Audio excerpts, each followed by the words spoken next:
भारती जी जब रोटी बना रही थी कि तभी किसी ने दरवाजे की बेल बजाई। बेचारी भारती रसोई घर में अपने हाथों में लगे आटे से भरे हाथों के धोने तक लगातार दरवाजे की कुंडी बज रही थी। वह लगातार बोल रही थी, थोड़ा रुको, मैं आ रही हूँ। अब इस उम्र में वह भागकर जा भी नहीं सकती दरवाज़ा खोलने के लिए। जैसे ही उसने दरवाज़ा खोला और सामने देखा तो उसकी बेटी अदिति दरवाजे के बाहर खड़ी थी। तब उसे आश्चर्य हुआ कि कुछ बताया भी नहीं, मैंने भी नहीं बुलाया, तो अदिति अचानक कैसे आ गई। अपनी बेटी को देखकर भारती बोली, आने से पहले बताना तो चाहिए था। अकेले ही आई हो क्या? जमाई जी और बच्चे कहाँ हैं? भारती ने एक साथ कई सारे सवाल किए। तभी अदिति बोली, माँ, क्या कोई अपनी प्यारी इकलौती बेटी का ऐसे स्वागत करता है? मुझे लगा कि तुम मुझे अचानक देखकर बहुत खुश होगी और सबसे पहले मुझे गले लगा लोगी, पर यहाँ तो उल्टा ही हो रहा है। शायद तुम दुनिया की पहली माँ होगी जो बेटी को ससुराल से अपने घर आते देख खुश होने के बजाय चिंता में पड़ गई। क्या मैं अकेली इस घर नहीं आ सकती? क्या हमेशा दामाद और बच्चों के साथ ही आना जरूरी है?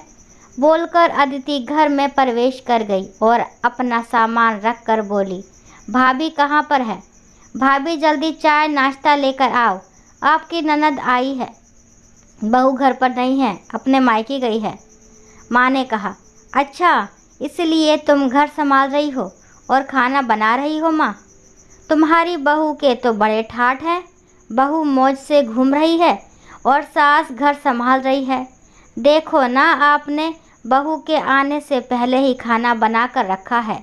उसे घर आकर कुछ भी काम करने की ज़रूरत ही नहीं पड़ेगी। बड़े नसीब लेकर आई है आपकी बहू। और एक मैं हूँ जिसे उसकी सास कभी एक गिलास पानी भी नहीं पूछती। अदिति ने ताना मारते हुए कहा, बेटा, प्यार और इज्जत ऐसी चीज़ है जो हम पहले किसी को देते हैं, फिर उससे अपेक्षा रखते हैं कि वह भी हमें वापस दे। माँ ने उसे समझाते हुए कहा। माँ ने आगे कहा, हर एक लड़की को अपने ससुराल में जगह बनानी पड़ती है। वहाँ कुछ भी आसानी से नहीं मिलता। तुम अपनी सास से एक गिलास पानी की अपेक्षा करती हो। तुम तो उनकी बहू हो। तुम बहू हो, फिर भी तुमने कभी उन्हें एक गिलास पानी दिया है क्या? तुम शादी के बाद ससुराल में रही ही कितने दिन? जब तुम्हारे मन को लगा तब अपना बैग भरा और सीधा मायके आ जाती हो। मायका और ससुराल एक ही शहर में है। इसका मतलब ऐसा नहीं है कि तुम जब चाहो तब मायके आ जाओ और चाहो उतने दिन रहकर वापस ससुराल चली जाओ। मायके में भी बेटी को मान सम्मान तभी मिलता है जब बेटी ससुराल का मान सम्मान रखकर मायके में कुछ दिनों के लिए आती है, तभी उसे मान सम्मान मिलता है। ऐसा हर रोज बिन बुलाए, कोई कारण ना होते हुए भी कोई बेटी मायके आती होगी तो उसको साधारण पूछताछ भी कोई करता नहीं। और तुम मेरी बहू को बोलती हो ना, तुम तो मेरी बहू की बराबरी ही मत करो। वह कभी भी बुलाए बिना अपने मायके नहीं जाती, और गई भी तो वहाँ की कोई भी बात में वह कुछ नहीं बोलती। वह जब घर में रहती है तब वह मुझे घर में कोई भी काम को हाथ लगाने नहीं देती। अब मेरी इच्छा से घर के काम कर रही हूँ। वह मुझे काम करने को नहीं कह गई। अपनी बेटी को माँ के सिवाय अच्छा कौन समझ सकता है? मुझे तुम्हारा स्वभाव अच्छी तरह पता है। तुम्हारे ससुराल में सब लोग अच्छे हैं, तुम ही उनके साथ मिलजुल कर रहना नहीं चाहती। ससुराल तो ससुराल होता है और मायका तो मायका होता है। मायके के घर का काम अपनी मर्जी से होता है।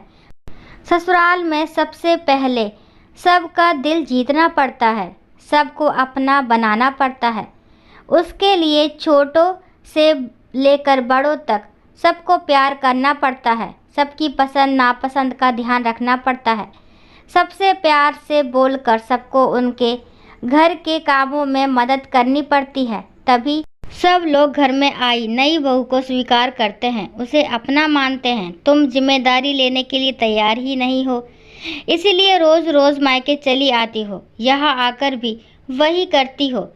अभी की बात देख लो, घर में कदम भी नहीं रखा, उतने में भाभी को ऑर्डर देना शुरू कर दिया। भाभी मुझे चाय नाश्ता लेकर आओ। वह व्यक्ति घर में है या नहीं, वह कैसी है, उसकी तबीयत कैसी है, वह पूछना अभी ज़रूरी नहीं समझा।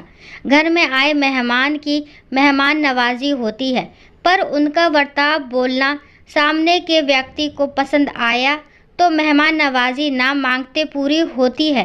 पर तुम्हारा ऐसा बर्ताव मुझे ही पसंद नहीं आता तो तुम्हारे ससुराल के लोगों को कैसे पसंद आएगा। तुम बोलती हो ना मेरी बहू का बहुत ठाठ है, तो वो बात सही है। उसने यहाँ हमारा दिल जीत लिया है और हर एक के दिल में खुद की जगह बनाई है। वो रोज़ रोज़ तुम्हारे जैसे ससुराल के लोगों के साथ झगड़ा करके मायके नहीं जाती। इस वजह से ससुराल और मायका दोनों जगह उसकी इज्जत होती है। जब तक उसे अपने मायके से बुलावा नहीं आता तब तक वह जाती नहीं। आज माँ ने ही अपनी बेटी को उसके बर्ताव के दोष दिखाए, क्योंकि उसे लगता था कि अपनी बेटी को अभी नहीं समझाया तो वह उसे कभी नहीं समझेगी। तब तक बहू भी घर आ गई।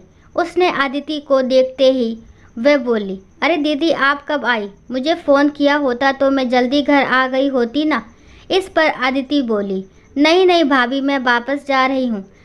अभी ही मेरी सास का फ़ोन आया था, उनके सीने में दर्द हो रहा है, मुझे वापस जाना है, आऊँगी वापस कभी यहाँ। ऐसा बोलकर आदिति अपना सामान लेकर चली गई। तभी उसकी भाभी ने उसे रोकने का प्रयास किया, पर उसकी सास ने ही अपनी बेटी को रोकने के लिए मना किया और अपनी बहू को बोली, बहू जाने दो उसे, पहले अपना घर संभालने दो, उसके बाद उसे मायके में आने दो। तुम भी किसी के नहीं बुलाने पर तुम्हारे मायके जाती हो क्या? तभी बहू भी समझ गई कि सास ने उनकी बेटी को जीवन का पाठ पढ़ाया। काफ़ी महीने हो गए आदिति का फ़ोन नहीं आया था। वह खुद भी मायके नहीं आई, इसलिए उसकी माँ ने उसे फ़ोन किया। शुरुआत में किसी ने भी फ़ोन उठाया नहीं, फिर थोड़ी देर बाद फ़ोन किया तो फ़ोन उठाया, लेकिन आदिति ने नहीं, उसकी सास ने उठाया। तभी उन्होंने उनकी तबीयत का पूछा, फिर दोनों की बातें शुरू हुई। तभी बीच में ही आदिति की सास ने उसकी माँ को धन्यवाद किया। तब अचानक उनके ऐसे बोलने पर उनको कुछ समझ नहीं आया, इसलिए भारती जी ने वापस पूछा, आप किसी से बात कर रही हो क्या? आदिति की सास बोली, नहीं तो फिर आप धन्यवाद किसको बोल रही थी? भारती जी ने पूछा, आपकी बेटी आदिति बहुत समझदारी से बर्ताव कर रही है, सभी को अपना बनाने की कोशिश कर रही है, सभी के मनपसंद का खाना बनाकर खिलाती है, घर में बहुत आनंद का वातावरण बना है, कोई भी झगड़ा नहीं, जैसे स्वर्ग ही बन गया हो मेरा घर। इसलिए मैं आपको धन्यवाद बोल रही हूँ।